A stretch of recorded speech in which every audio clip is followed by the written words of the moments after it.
Hi hello good morning. ಎಲ್ಲರೂ ಹೇಗಿದ್ದೀರಾ? ಚೆನ್ನಾಗಿದ್ದೀರಾ? ನಾನು ಚೆನ್ನಾಗಿದ್ದೀನಿ. ನಾವು ಇವತ್ತು ದಸರಾ ವೆಕೇಷನ್ಗೆ ನಮ್ಮ ಹಳ್ಳಿನೇ ನಾವು ಮಾಲ್ಡೀವ್ಸ್ ಅಂತ ಅಂದ್ಕೊಂಡು ಹೋಗ್ತಾ ಇದ್ದೀವಿ. ಇವತ್ತು ಎಲ್ಲ ಒಂದು ಪ್ರೋಗ್ರಾಮ್ನೆಲ್ಲ ಫಿಕ್ಸ್ ಮಾಡಿಕೊಂಡು ಮೈಂಡಲ್ಲೆಲ್ಲ ಅಂದ್ಕೊಂಡಿದ್ದೀನಿ ಇಲ್ಲಿ ಹೋಗಬೇಕು, ಈ ದಸರಾ ವೆಕೇಷನಲ್ಲಿ ಮಕ್ಕಳಿಗೆಲ್ಲ ತೋರಿಸ್ಬೇಕು, ನಾನು ಒಂದು ಸ್ವಲ್ಪ ಫ್ರೀ ಆಗಿರಬೇಕು ಅಂದ್ಕೊಂಡು ಹೊರಟಿದ್ದೀವಿ. ನಾವು ಹೊರಟಿದ ತಕ್ಷಣ ನಾವು ಆ್ಯಸ್ ಯೂಶ್ವಲ್ ಊರಿಗೆ ಹೋಗಿದ ತಕ್ಷಣ ಊರಲ್ಲಿ ಒಂದು VC ಫಾರ್ಮ್ ಹತ್ರ ನಾವು ತಿಂಡಿ ತೊಗೊಂಡು ಹೋಗ್ತೀವಿ. ನಮ್ಮ ಅತ್ತೆಯವರಿಗೆ ಮನೆಗೆ ಎಲ್ಲರಿಗೂ ಬೇಕಲ್ವಾ ಅಂದ್ಬಿಟ್ಟು ಈ ಬೇಕ್ರಿಗೆ ಬರೋದು ನಾವು. ಈ ಬೇಕ್ರಿಗೆ ಬಂದು ಬ್ರೆಡ್ಡು, ಬಿಸ್ಕೆಟು, ರಸ್ಕು ಇದೆಲ್ಲ ನಮ್ಮ ಅತ್ತೆಗೆ ವೀಕ್ಲಿ ಒನ್ಸ್ ನನ್ನ ಹಸ್ಬೆಂಡು ಕೂಡ ಸ್ಯಾಟರ್ಡೆ ತೊಗೊಂಡು ಹೋಗ್ತಾರೆ. ನಾವು ಹೋದಾಗಲೂ ಕೂಡ ಊರಿಗೆ ಹೋದಾಗಲೂ ಕೂಡ ಹಾಗೆ ಹೋಗೋಕ್ಕಾಗಲ್ಲಲ್ವ ಬದುಕೇಲಿ. ಸೊ ಹಾಗಾಗಿ ನಾವು ಇಲ್ಲಿ ತೊಗೊಳ್ಳೋಣ ಅಂತ ಬಂದು ಬೆಳಗ್ಗೆ ಸ್ಯಾಟರ್ಡೆ ಆಗಿರೋದ್ರಿಂದ ನನ್ನ ಹಸ್ಬೆಂಡ್ ಉಪವಾಸ ಇದ್ದರು. ಅವರೇನು ತಿಂಡಿ ತಿನ್ನಲಿಲ್ಲ. ನಾವು ಅಲ್ಲೇ ಪಕ್ಕದಲ್ಲಿ ಒಂದು ಹೋಟೆಲ್ ಇತ್ತು, ಅಲ್ಲಿ ತಿಂಡಿ ತಿನ್ಕೊಳ್ಳೋಣ ಅಂದ್ಬಿಟ್ಟು ಅಲ್ಲೆಲ್ಲೂ ಹೈವೇನಲ್ಲಿ ನಿಲ್ಲಿಸಲಿಲ್ಲ ನಮ್ಮ ಹಸ್ಬೆಂಡು. ಸೊ ಇಲ್ಲೇ ಚೆನ್ನಾಗಿದೆ ಬನ್ನಿ ಒಂದು ಸಲ ಟೇಸ್ಟ್ ನೋಡಿ ಅಂತೇಳಿ ಅಲ್ಲಿ ನಮ್ಮನ್ನು ಟಿಫನಿಗೆ ಬಿಟ್ಟು ಅಲ್ಲೇ ಪಕ್ಕದಲ್ಲಿರೋ ಬೇಕ್ರಿನಲ್ಲಿ ಅವರೆಲ್ಲ ಐಟಮ್ ಎಲ್ಲ ಪ್ಯಾಕಿಂಗ್ ಮಾಡಿಸ್ಕೋತಾ ಇದ್ದರು. ಹಾಗೆ ಒಂದು ವಿಡಿಯೋ ಕ್ಲಿಪ್ಪಿಂಗ್ ಹಾಕಿದ್ದೀನಿ ನಿಮಗೆ. ನಾನು ಇಡ್ಲಿ ತೊಗೊಂಡೆ, ನನ್ನ ಮಗ ಪೂರೆ ತೊಗೊಂಡ. ನನ್ನ ತಂಗಿ ಮಗಳು ಇವತ್ತು ಚೇಂಜಾಗಿ ಇಡ್ಲಿ ತೊಗೊಳ್ಳೋಳು. ಅವಳು ಯಾವಾಗಲೂ ಇವತ್ತು ಸಲ ದೋಸೆ ತೊಗೋತೀನಿ ದೊಡ್ಡಮ್ಮ ಅಂತ ಹೇಳಿ ದೋಸೆ ತೊಗೊಂಡ್ಳು. ನಾವು ಎಲ್ಲ ತಿನ್ಕೊಂಡು ಮುಗಿಸ್ಕೊಂಡು ಹೋದು. ಸ್ಯಾಟರ್ಡೆ ಆಗಿರೋದ್ರಿಂದ ನಾವು ನಮ್ಮ ಮನೆಯಲ್ಲೇ ನಾವು ಎಲ್ಲ ಫುಲ್ಲು ಪ್ಲ್ಯಾನ್ ಮಾಡ್ಕೊಂಡಿದ್ದು. ದಸರಾ ಲೈಟಿಂಗ್ಸ್ ನೋಡಬೇಕು, ನಮ್ಮ ಬಾವವ್ರ ಮನೆಗೆ ಹೋಗಬೇಕು, ಗೃಹ ಪ್ರವೇಶ ಆಯಿತು. ನನಗೆ ವೀಡಿಯೋ ಸಿಕ್ಕಿಲ್ಲ, ಹಂಗಾಗಿ ನಾನು ವೀಡಿಯೋ ಅಪ್ಲೋಡ್ ಮಾಡೋಕ್ಕಾಗಿಲ್ಲ. ಸ್ವಲ್ಪ ಬ್ಯುಸಿ ಇರೋದ್ರಿಂದ ನಾನು ಗೃಹ ಪ್ರವೇಶದ ವೀಡಿಯೋಸ್ ಎಲ್ಲ ಏನು ನಾನು ತೊಗೊಳಕ್ಕಾಗಲಿಲ್ಲ. ಅವ್ರದ್ದೇ ವೀಡಿಯೋಸ್ ಬಂದರೆ ಒಂದು ಕ್ಲಿಪ್ಪಿಂಗ್ ಹಂಗೆ ಆ್ಯಡ್ ಮಾಡ್ತೀನಿ ಅಷ್ಟೇ. ಅದಕ್ಕೋಸ್ಕರ ಅವತ್ತಿಂದ ನಾವು ಹೋಗಿರಲಿಲ್ಲ. ಹಾಗಾಗಿ ಅವ್ರ ಮನೇಲಿ ಶಾವಿಗೆ ಒತ್ತುತ್ತಾಯಿದ್ರು. ಒತ್ತಿ ಎಲ್ಲ ಆಲ್ರೆಡಿ ನಾನು ಬರೋ ಅಷ್ಟೊತ್ತಿಗೆ ನಮ್ಮ ಮನೆಯಲ್ಲೆಲ್ಲ ಪೂಜೆ ಮುಗಿಸ್ಕೊಂಡು ಅವ್ರ ಮನೆಗೆ ಬರೋ ಅಷ್ಟೊತ್ತಿಗೆಲ್ಲ ಒತ್ತಿ ಎಲ್ಲ ರೆಡಿ ಇತ್ತು. ಯಾಕಂದರೆ ನಾವು ಪಾಂಡವಪುರಕ್ಕೆ ಹೋಗಬೇಕಾಗಿತ್ತು ನಮ್ಮ ಬಾವವ್ರ ಮನೆಗೆ. ಹಾಗಾಗಿ ಅವರೆಲ್ಲ ಆಲ್ರೆಡಿ ಅದನ್ನೆಲ್ಲ ರೆಡಿ ಮಾಡಿ ಇಟ್ಕೊಂಡಿದ್ರು. ನಮ್ಮ ಬಾವನ ಮನೆಗೆ ಹೋಗ್ತಾಯಿದ್ದೆ. ನಮ್ಮ ಬಾವನ ಮನೆಗೆ ಹೋಗೋಕ್ಕೆ ಮುಂಚೆ ಒಂದೇನು ವಿಚಾರ ಅಂದರೆ ನನ್ನ ಮಗಳನ್ನ ಒಂದು 3-4 ಡೇಸ್ ಬ್ಯಾಕೆ ಊರಿಗೆ ಅಂತ ಒಂದು ಸ್ಪೆಷಲ್ ಡೇ ಇತ್ತು ಅಂದ್ಬಿಟ್ಟು ಬಂದಿದ್ದೆ. ಬಿಟ್ಟು ಹೋಗಿದ್ದೆ ಅವಳನ್ನ ಇಲ್ಲೇ. ಇನ್ನೇನು ನನ್ನ ಮತ್ತೆ 3 ಡೇಸಲ್ಲಿ ಬರ್ತೀನಿ ಅವಳಿಗೆ ಬೇಗ ರಜೆ ಕೊಟ್ಟಿದ್ರು. ನನ್ನಿಬ್ಬರು ಮಕ್ಕಳಿಗೆ ಇನ್ನೂ ರಜೆ ಕೊಟ್ಟಿರಲಿಲ್ಲ. ಹಾಗಾಗಿ ಅವಳೊಬ್ಬಳನ್ನ ಬಿಟ್ಟು ಬಂದಿದ್ದೆ. ಅವಳಂತೂ 3 ಡೇಸ್ ಅದು ಹೆಂಗಿದ್ಲು ಅಂತಲೇ ಹೇಳೋಕ್ಕಾಗ್ತಿಲ್ಲ. ನೋಡಿ ಎಷ್ಟು ಹೇಳ್ತಿದ್ದಾಳೆ ಅಂತ. ನಾವಿಲ್ಲ ಅಂತ ನನ್ನ ಮಗಳು ಅಪ್ಪ ಅಮ್ಮ ಅಂದ್ಬಿಟ್ಟು ಇಷ್ಟ ನಮಗೂ ಬಂದಿಲ್ಲ ಅಂದ್ಬಿಟ್ಟು ಅವಳಿಗೆ ಅಳು ತಡ್ಕೊಳಕ್ಕೆ ಆಗ್ತಿಲ್ಲ. ಹಂಗೆ ಒಂದು ವಿಡಿಯೋ ಹಾಕ್ತೀನಿ ನೋಡಿ. ಪಾಪ ಬಂತು ನೋಡಿ.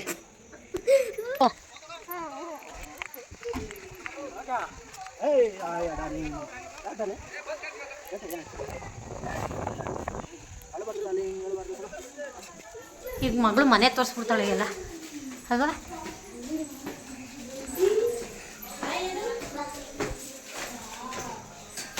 ನಾವು ಅವ್ರ ಮನೆಗೆ ಹೋಗೋ ಅಷ್ಟೊತ್ತಿಗೆ ನೈಟ್ ಆಗೋಗಿತ್ತು. ಹತ್ತಿರ 7 ಆಗೋಗಿತ್ತು. ನಾವು ಹೋಗಿದ ತಕ್ಷಣ ಅವ್ರ ಮನೆಗೆಲ್ಲ ಎಂಟ್ರಿ ಕೊಟ್ಟು ನಾವು ಗೃಹ ಪ್ರವೇಶ ಆಯ್ತಲ್ಲ ಆ ಮನೆ ನಮ್ಮ ಬಾವವ್ರ ಮನೆ.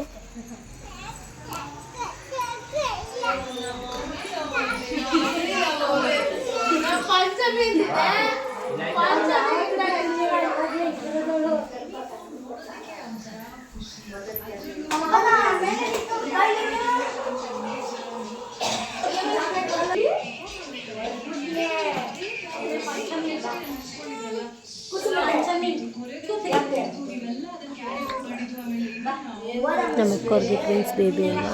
ಸೊ ಮಕ್ಕಳನ್ನೆಲ್ಲ ನಾನು ಮಾತಾಡಿಸ್ತಾ ಇದ್ದೆ. ನಮ್ಮ ಮನೆಯವರೆಲ್ಲ ಕಾರ್ ಪಾರ್ಕಿಂಗ್ ಮಾಡಿ ಬಂದರು. ಇದು ನನ್ನ ನಾದಿನಿ ಮೊಮ್ಮಗು ಈ ಫೋಟೋ. ಅದಕ್ಕೆ ನಮ್ಮ ಮನೆಯವರೆಲ್ಲ ಚಾಕ್ಲೇಟ್ ಎಲ್ಲ ತಂದಿದ್ರಲ್ಲ ಮಕ್ಕಳಿಗೆ ಕೊಟ್ಟಿದ್ರು. ಒಂದು ಚಿಕ್ಕ ಪೀಸ್ ಹಾಕಿದ್ದು 9 months ಬೇಬಿ ಹೆಂಗೆ ಚಾಕ್ಲೇಟ್ನ ಚಿಪ್ತವಳೆ ನೋಡಿ. ಅವಳಿಗಂತೂ ಇಷ್ಟ ಆಗಿತ್ತು. ಸೊ ಆಯಿತು ಬಂದ ತಕ್ಷಣ ಲೇಟ್ ಆಗುತ್ತೆ ಲೈಟಿಂಗ್ಸ್ ನೋಡಬೇಕು ಅಂದ್ಬಿಟ್ಟು ಲೈಟಿಂಗ್ಸ್ ನೋಡೋಕ್ಕೆ ಅಂತ ಆಮೇಲೆ ಫುಲ್ಲು